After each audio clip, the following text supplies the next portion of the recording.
चलो बच्चों, तो आज हम लोग स्टेटिस्टिक में सेकंड पार्ट का पहला चैप्टर कंटिन्यू करें ना, जिसका नाम है प्रोबेबिलिटी। देखो, इस चैप्टर में हम लोग एक्सरसाइज 1.3 के क्वेश्चंस देख रहे थे ना, कि जिसके अंदर हमने क्वेश्चन नंबर 8 तक के हमने क्वेश्चंस देखे थे। अब आज उसके आगे के क्वेश्चन देखने हैं। अब आखिरी के जो क्वेश्चन है ना, क्वेश्चन 9, 10, 11, 12, वो जो है वो आपके शॉर्ट सम्स हैं, लॉजिकल क्वेश्चंस हैं, डायरेक्ट वैल्यू रखने वाले क्वेश्चंस हैं। और इनसे पहले जो है वो कुछ टॉपिक्स मुझे बताने हैं, ये चीज ध्यान रखना कि देखो, हमने जो है वो यूनियन के रिलेटेड रूल देखा था इस एक्सरसाइज में। आगे हमने सम किए ही कि अगर ए यूनियन बी करना हो तो हम लोग कैसे करते हैं, उसके रिलेटेड आगे हमने सम किए ही हैं, कि जिसमें हम लोग फार्मूला यूज करते थे P A plus P B minus A intersection B. ये फार्मूला यूज करते थे ना, बरोबर ना। ये लॉ ऑफ एडिशनल कहलाता है या तो यूनियन का लॉ कहलाता है। जब भी यूनियन फाइंड करना हो दो इवेंट का, तो हम लोग ये फार्मूला यूज कर रहे थे, आगे के सभी सम में हमने की। लेकिन जब जो है वो तीन इवेंट हो, शॉर्ट सम में ऐसा पूछा जाता है कि जब 3 इवेंट्स हो और 3 इवेंट्स का अगर यूनियन फाइंड करना हो, A union B union C, अगर 3 इवेंट्स का यूनियन फाइंड करना हो तो उसके रिलेटेड फॉर्मूला बनती है P A plus P B plus P C minus A intersection B minus B intersection C minus A intersection C and plus A intersection B intersection C. जब 3 events का हमें union find करना हो ना, तो उसके रिलेटेड ये पूरी फॉर्मूला आती है a plus B plus C minus A और बी का इंटरसेक्शन माइनस बी और सी का इंटरसेक्शन, फिर a और c का इंटरसेक्शन और प्लस आखिरी में तीनों का intersection.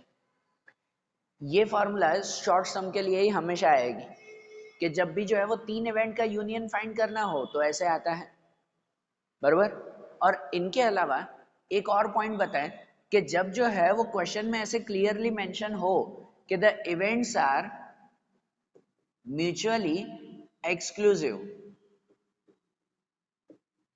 Events are mutually exclusive. Exclusive मतलब क्या कहलाता है?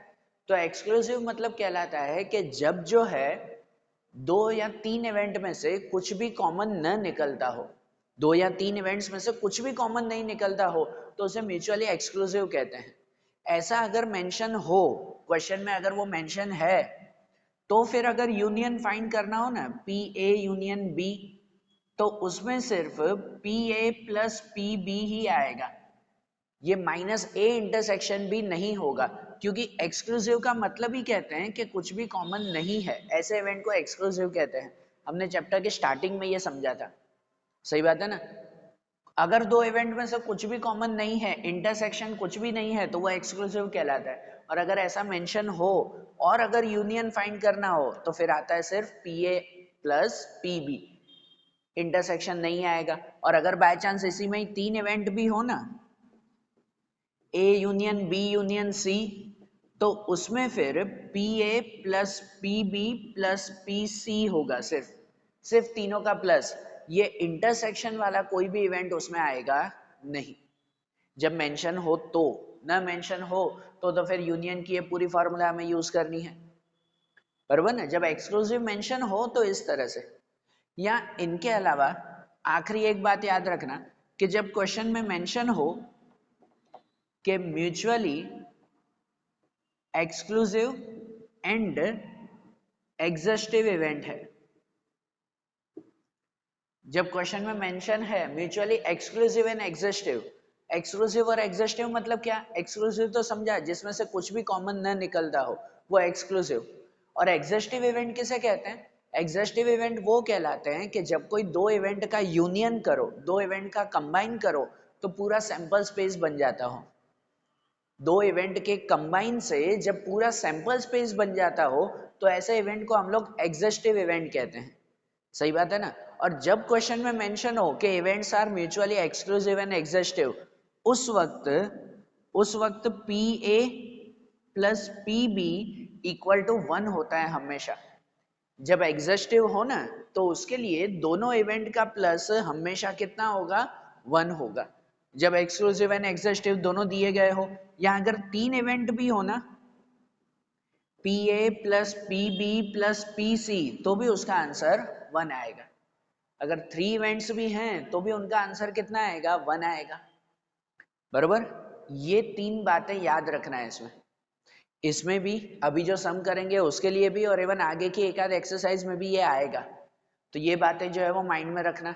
आपने जो एक्सरसाइज से पहले एक पेज अगर छोड़ा है ना रूल्स के लिए, तो वहां पर ये रूल्स आप लोग मेंशन कर देना। इसे अच्छी तरह से मेंशन करो। तो अब उसके बाद जो 1.3 में 9th वाला क्वेश्चन है, वो 9th वाला क्वेश्चन अब हम लोग समझें। देखो, अब जैसे 9th वाला क्वेश्चन है तो उसमें दिया हुआ है, if A and B are mutually exclusive and exhaustive events in a sample space U and PA equal to 2PB, then find PA। इसमें क्लियर है ना कि they are exclusive and exhaustive event, और कंडीशन में ऐसा है कि PA equal to 2PB, मतलब A की प्रोबेबिलिटी वो B से डबल है। 2PB मतलब उससे डबल है ना, A की वैल्यू वो B से डबल है, ऐसा इसमें दिया हुआ है। और उसके ऊपर से हमें A की वैल्यू फाइंड करनी है। तो ऐसी वैल्यू कैसे फाइंड करेंगे? सिंपल सा लॉजिक लगाएंगे, P A equal to 2PB, ये कंडीशन तो दी गई है क्वेश्चन में, और लिखा हुआ है कि events are mutually exclusive and exhaustive. और एक्सक्लूसिव और एग्जिस्टिव हो तो जैसे मैंने बताया, अगर ऐसा मेंशन है तो इसका मतलब P A plus P B equal to कितना होगा? 1। अगर एक्सक्लूसिव और एग्जिस्टिव है तो मतलब दो इवेंट है, दोनों का प्लस कितना आएगा? 1 आएगा ना। अगर दोनों का प्लस 1 है तो जहां पर पी ए, तो P A equal to 2PB होता है, वो वैल्यू यहाँ रख सकते हैं ना। बराबर ना, सिंपल मैथ्स का जो है वो रूल कि यहाँ पर P A equal to 2PB है, तो पी ए की जगह पर लिखेंगे 2PB प्लस ये PB इक्वल टू 1। बराबर ना, ए की वैल्यू रखी और बी की वैल्यू तो सेम ही रहेगी। तो यहाँ पर 2 प्लस 1, तो 2 प्लस 1 कितना आएगा? 3PB। 3PB इक्वल टू 1, और 3PB इक्वल टू 1 जिसमें B की वैल्यू ढूंढने के लिए 3 कहाँ आएगा? डिवाइड में। मतलब कि PB इक्वल टू कितना आ जाएगा? 1/3। ये B की वैल्यू मिल गई इसमें सिंपल, बराबर ना। और B की वैल्यू मिल गई तो हमें B नहीं, हमें तो A ढूंढना है। क्वेश्चन में पूछा हुआ है ना, A की वैल्यू फाइंड करो। तो ये जो B की वैल्यू मिली, ये वैल्यू रिटर्न इसमें पुट करें ना। P A equal to 2PB दिया हुआ है, जिसमें पी बी की वैल्यू अगर रख दें तो ए भी मिल जाएगा ना। फिर जो हमारी कंडीशन यहाँ दी गई है कि P A equal to 2PB, तो पी ए इक्वल टू 2 और पी बी की वैल्यू 1/3, कुछ कट तो होगा नहीं, मतलब कि पी ए इक्वल टू हो जाएगा 2 1 जा 2/3। ये पी ए की वैल्यू भी मिल गई ना, बराबर ना, सिंपल से मिल गई ना ये दोनों वैल्यू ए और बी की। सिंपल सा ऐसे लॉजिक लगाना है। वैसे ही 10th वाला क्वेश्चन भी है, उसमें भी दिया हुआ है 3 events A B C in a sample space are mutually exclusive and exhaustive, और कंडीशन में है 4PA equal to 5PB equal to 3PC, then find A union C and B union C. बराबर, यहाँ 3 event mutually exclusive and exhaustive है, और condition कुछ ऐसी है 4PA equal to 5PB equal to 3PC। मतलब इवेंट ए को 4 time करो, या इवेंट बी को 5 टाइम्स करो, या इवेंट सी को 3 टाइम्स करो, आंसर तीनों का सेम होता है। ऐसी ये कंडीशन है, और उसके ऊपर से हमें ए यूनियन सी और बी यूनियन सी ढूंढना है। बराबर, ये मैं आखिरी लिख रहा हूं यहाँ पर, लास्ट स्टेप जो हमें पहुंचना है, हमें फाइंड करना है ए यूनियन सी। तो अगर ए यूनियन सी ढूंढना है ना, यहाँ पर देखो एक्सक्लूसिव और एग्जिस्टिव का मतलब होता है सबका इवेंट, सभी इवेंट का टोटल 1 होना। सभी इवेंट 3 है, ए बी सी, उन तीनों का टोटल 1। लेकिन यहाँ तो 2 ही इवेंट ढूंढने हैं ना, ए और सी। तो ए यूनियन सी का टोटल आ जाएगा P A plus P C. Exclusive भी तो है ना, एक्सक्लूसिव का मतलब होता है उसमें इंटरसेक्शन नहीं है, तो इसलिए अगर ए यूनियन सी ढूंढना है तो क्या करना होगा? P A plus P C करना होगा, बराबर। या तो फिर दूसरा जो फाइंड करना है बी यूनियन सी, तो बी यूनियन सी के लिए हमें P B plus P C करना होगा। ये दो चीजें हमें फाइंड करनी है ना, आखिरी ये ढूंढना है। तो इसका मतलब हमें पहले इंडिविजुअल ए बी और सी का इवेंट ढूंढना होगा, इंडिविजुअल वो फाइंड करना होगा, और वो किससे फाइंड करना होगा? इन पर से। ये जो वैल्यू दी गई है उसमें लॉजिक लगाकर हमें ये वैल्यूज फाइंड करनी होगी। तो अब इनमें कैसा लॉजिक लगाएंगे हम लोग? जब ये तीनों इक्वल में दिए हुए हैं ना, तो फिर कुछ ना कुछ सपोज किया जाता है। इन 3 इवेंट में से कोई भी एक इवेंट को बेस लेकर फिर बाकी के इवेंट सपोज करो, कोई भी एक को बेस मानो आप लोग। किसको बेस मानना है? तो चलो ए बी सी में से अगर आप सी को बेस मान रहे हो, सी को बेस मान रहे हो, अगर बेस मानने का मतलब होता है अगर इसे बेस मान रहे हैं तो ए को भी सी के साथ लिखो, बी को भी सी के साथ लिखो, बरोबर ना? सब में इक्वल ही है ना, दोनों को उसके साथ लिखा जाएगा। अरे बात समझ में? अगर आप B को बेस मानते ना तो A को भी B के साथ लिखो, C को भी B के साथ लिखो। अगर आप A को बेस मानते तो B को भी A के साथ लिखो और C को भी A के साथ लिखो, बरोबर? ऐसे किया जाता है। तो हम किसी को भी बेस मानना है, समझो हम C को ही बेस मान रहे हैं, तो इसका मतलब ये कि ये A को भी C के साथ लिखना होगा। ऐसे लिखना होगा कि 4PA equal to 3PC, 4PA equal to 3PC, ये इसके साथ लिखना होगा ना बेस, बरोबर ना? जिनमें A की वैल्यू अगर सपोज करनी है तो ये 4 कहाँ आ जाएगा? 4 आ जाएगा डिवाइड में, 4 डिवाइड में मतलब ऐसे हो जाएगा कि PA equal to 3PC upon 4, ये तो 3PC वैसे ही रहेगा ना डिवाइड बाय 4, ये A की वैल्यू सपोज हो गई C को बेस मानकर, बराबर ना? A की वैल्यू ये सपोज हुई। अब उसी तरह से B को भी लिख सकते हैं, भले आप अलग से नीचे लिखना। अब B को C के साथ लिखें, 5PB इक्वल टू 3PC, इसको बेस माना है तो A को भी इसके साथ, B को भी इसके साथ लिखा। अब इसमें भी B की वैल्यू सपोज करनी है तो 5 डिवाइड में ले जा सकते हैं, मतलब कि PB equal to 3PC divide by 5, 3PC divide by 5 ये आ जाएगा इसमें। ये A और B की वैल्यू सपोज हुई और C को तो हमने बेस माना है, C को तो C ही रखा जाएगा, बरोबर ना? ये A B की वैल्यू सपोज हुई ना। अब इस वैल्यू को हम लोग जो इसमें रूल दिया हुआ है कि now they are exclusive and exhaustive events, exclusive और एग्जॉस्टिव इवेंट्स हैं तीनों, मतलब ये रूल लग सकता है ना कि PA plus PB plus PC equal to 1 होता है, हो सकता है कि नहीं, बरोबर ना? क्योंकि तीनों एक्सक्लूसिव और एग्जॉस्टिव है तो इसका मतलब तीनों का प्लस 1 होगा ना, और तीनों का प्लस 1 होगा तो यहाँ तीनों की वैल्यू रखी जाएगी। जैसे कि A की वैल्यू रखी जाएगी, A की वैल्यू ये रखेंगे, A की वैल्यू ये रखी जाएगी 3PC अपॉन 4, ये सपोज की ना हमने C को बेस मानकर, प्लस B की वैल्यू रखी जाएगी, B की वैल्यू 3PC डिवाइड बाय 5, और C की वैल्यू C रखेंगे क्योंकि उसे तो हमने बेस माना है तो उसकी वैल्यू तो सेम टू सेम ही रहेगी। ये हुआ ना? अब इनका कैलकुलेशन किया जाएगा। अब इनके कैलकुलेशन में पहले डिनोमिनेटर हटाएंगे और डिनोमिनेटर हटाने के लिए क्या करेंगे? तो सबसे पहले एलसीएम करेंगे। 4 5 इनके नीचे कुछ भी नहीं तो हम लोग क्या कहेंगे? 1, बरोबर ना? इनमें डिनोमिनेटर है, इसमें कुछ नहीं तो 1 है, तो 4 और 5 का एलसीएम कितना? 20। एलसीएम 20 मतलब सब डिनोमिनेटर को 20 बनाएंगे। बेसिक मैथ्स का एलसीएम करते हैं ना, सबको 20 बनाए तो 4 को 20 बनाने के लिए 5 से मल्टीप्लाई, इसको 20 बनाने के लिए 4 से मल्टीप्लाई, इसको 20 से और इसे भी 20 से मल्टीप्लाई, बरोबर?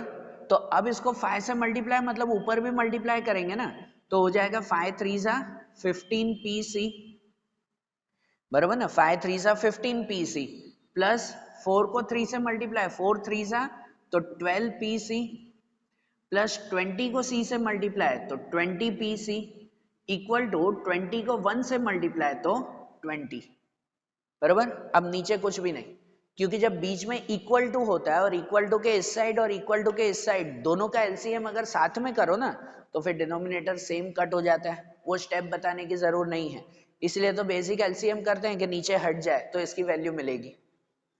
अब इसमें जो कैलकुलेशन करें ना तो देखो तीनों C की वैल्यू है, तीनों का प्लस 15 12 और 20 कितना हो जाएगा? 47, 47 PC इक्वल टू 20, और C की वैल्यू ढूंढने के लिए 47 डिवाइड में PC equal to 20 divide by 47, ये C की वैल्यू मिल जाएगी हमें, बराबर? ये C की वैल्यू यहाँ रखने में काम आएगी ना, जो आखिरी हमें ढूंढना है।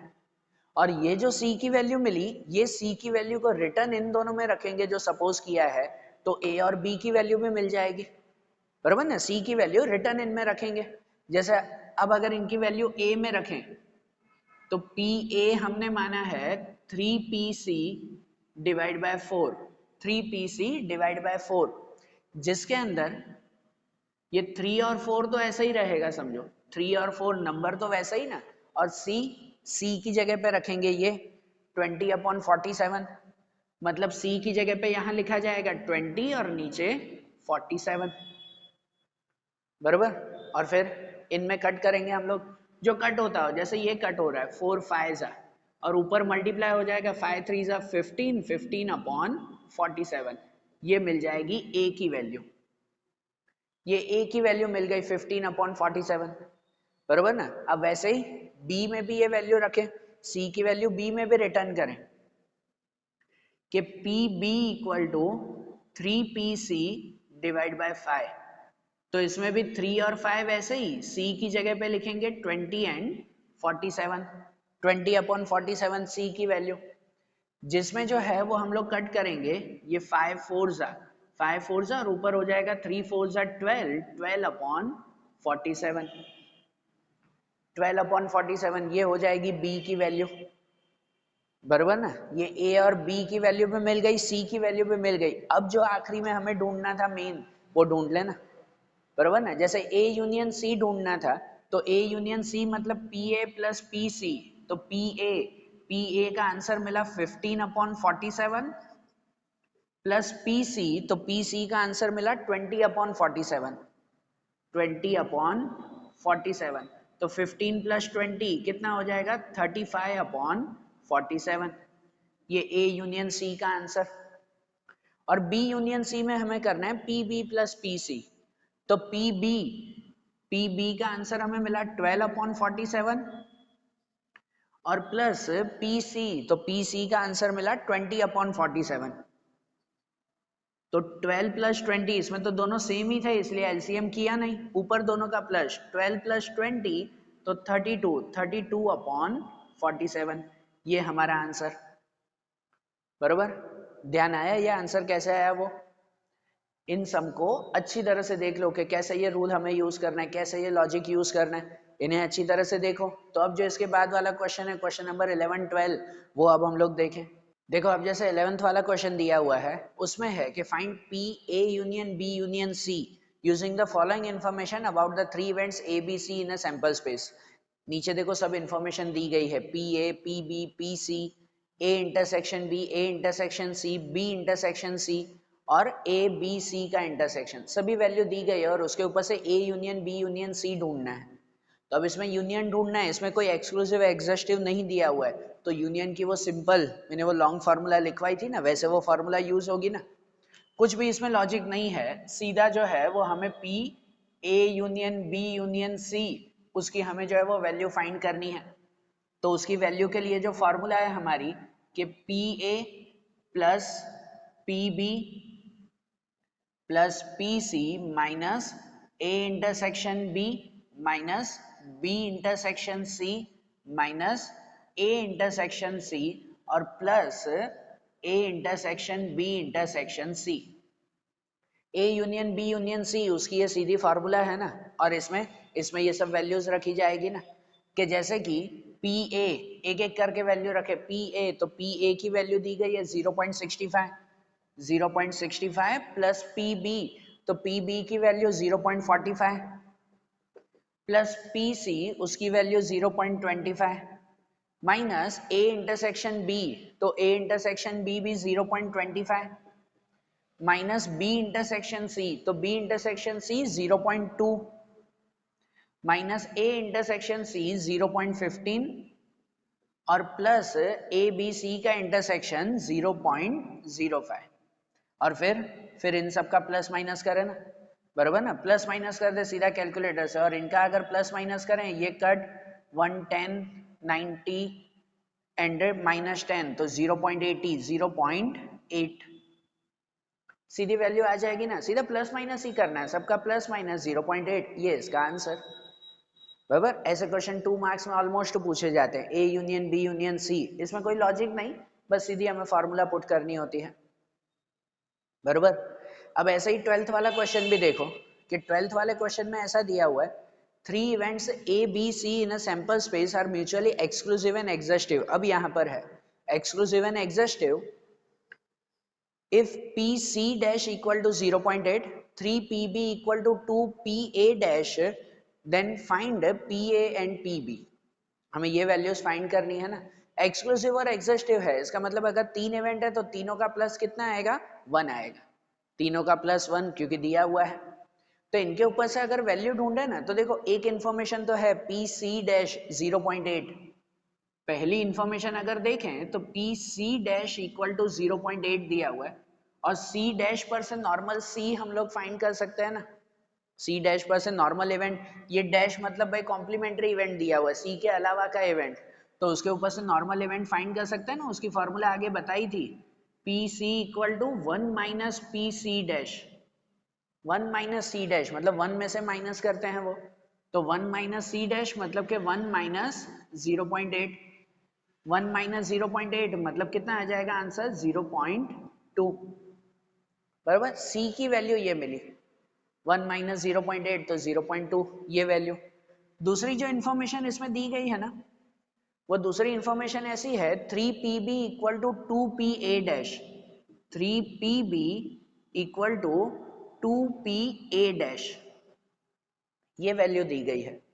अब इन वैल्यू को भी अगर थोड़ा सुधारे ना हम लोग तो ये A डैश है, A डैश नहीं होना चाहिए, A होना चाहिए ना. हमें तो A वैल्यू रखनी है ना, इसमें A डैश का काम ही नहीं है, कॉम्प्लीमेंट्री का काम ही नहीं है इसमें. मतलब ऐसा लिख सकते हैं कि 3PB इक्वल टू 2 और A डैश की फॉर्मूला आती है 1 माइनस PA, तो A डैश की जगह पर ये लिख सकते हैं ना 1 माइनस PA. बराबर ना. और इनका सॉल्यूशन करें ना तो ये 2 का मल्टीप्लाई दोनों से हो जाएगा. 2 का दोनों से मल्टीप्लाई मतलब ऐसे कि 3PB इक्वल टू 2 को इससे मल्टीप्लाई करें 2 1 ज़ा 2 माइनस 2 को PA से 2PA.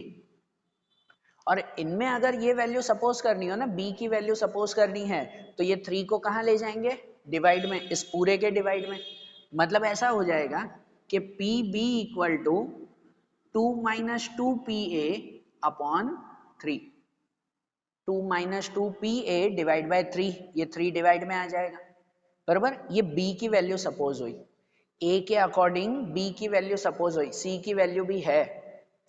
अब जो हमारा रूल है यही लिखते हैं चलो, कि अब जो इसमें दिया हुआ है कि they are mutually exclusive and exhaustive event, exclusive और एग्जॉस्टिव है, तो इसका मतलब तीनों का टोटल इसमें कैसा होगा? तीनों का टोटल आएगा 1. बराबर ना. तीनों का total 1 means PA plus PB plus PC equal to 1 आएगा, जिसके अंदर A की वैल्यू कुछ नहीं, A की वैल्यू तो चलो यहाँ बेस की तरफ बनी, तो A की वैल्यू कुछ नहीं रखेंगे, A को वैसे ही रखें, प्लस PB. तो देखो PB की वैल्यू ये सपोज हुई, PB की वैल्यू ये सपोज हुई 2 माइनस 2PA डिवाइड बाय 3, तो B की जगह पे ये लिख सकते हैं ना 2 माइनस 2PA अपॉन 3 और प्लस PC. तो PC की वैल्यू ये मिली हमें 0.2 मिली है ना ये वैल्यू. C की वैल्यू 0.2 इक्वल टू 1. बराबर. ये वैल्यू रखी जाएगी ना. अब इनका सॉल्यूशन किया जाएगा. अब इनका सॉल्यूशन करें तो A और B हमें मिल सकता है. सबसे पहले अगर इनमें हम लोग सॉल्यूशन करें ना तो पहले तो क्या करना होगा? LCM, ये 3 यहाँ से हटाना होगा हमें. बराबर ना. 3 हटाना होगा. देखो इसके नीचे 3, इनके नीचे कुछ भी नहीं तो 1 1 है, और ये हटाने के लिए क्या किया जाएगा? इसका LCM. LCM करेंगे ना, 1 और 3 का LCM 3 रहेगा, मतलब इसको 3 बनाने के लिए 3 से मल्टीप्लाई, इनको 1 से, और इन दोनों को भी 3 से मल्टीप्लाई हम लोग करेंगे, बेसिक LCM जैसे करते हैं. 3 से इसको मल्टीप्लाई करें तो वो हो जाएगा 3PA प्लस 1 से इन दोनों को मल्टीप्लाई करेंगे वही रहेगा 2 माइनस 2PA. 1 से मल्टीप्लाई तो वही होगा इसमें, 3 से इसको मल्टीप्लाई करेंगे तो वो आ जाएगा 0.6 इक्वल टू 3 से इनको मल्टीप्लाई 3. सही बात है ना. ऐसे ना. और नीचे अब 3 नहीं रहेगा, LCM हो गया, अब नीचे 3 नहीं.